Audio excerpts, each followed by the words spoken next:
আমার কলিজার আপুরা ভাইয়ারা আসসালামু আলাইকুম। আশা করি আপনারা ভালো আছেন। আলহামদুলিল্লাহ আমিও ভালো আছি। আমার কলিজার আপুরা ভাইয়ারা, একজন মানুষ বাঁচে কতদিন? 60 বছর, 50 বছর।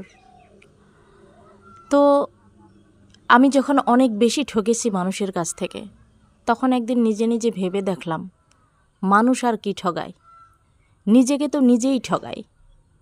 কথাটা শুনে বড্ড অবাক হলেন না? তো এটাই বাস্তব।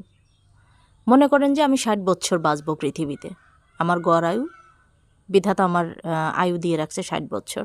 তাই 60 বছর পর্যন্ত আমার দেহের ভিতরে যে আত্মা আছে, সেই আত্মাকে আমি কত ভালো কিছু খাওয়াইলাম, ভালো জায়গা ঘুরাইলাম, কত বিনোদন দিয়েছি, নরম বিছানায় ঘুম পাড়াইছি, যা চাইছে তাই দিয়েছি।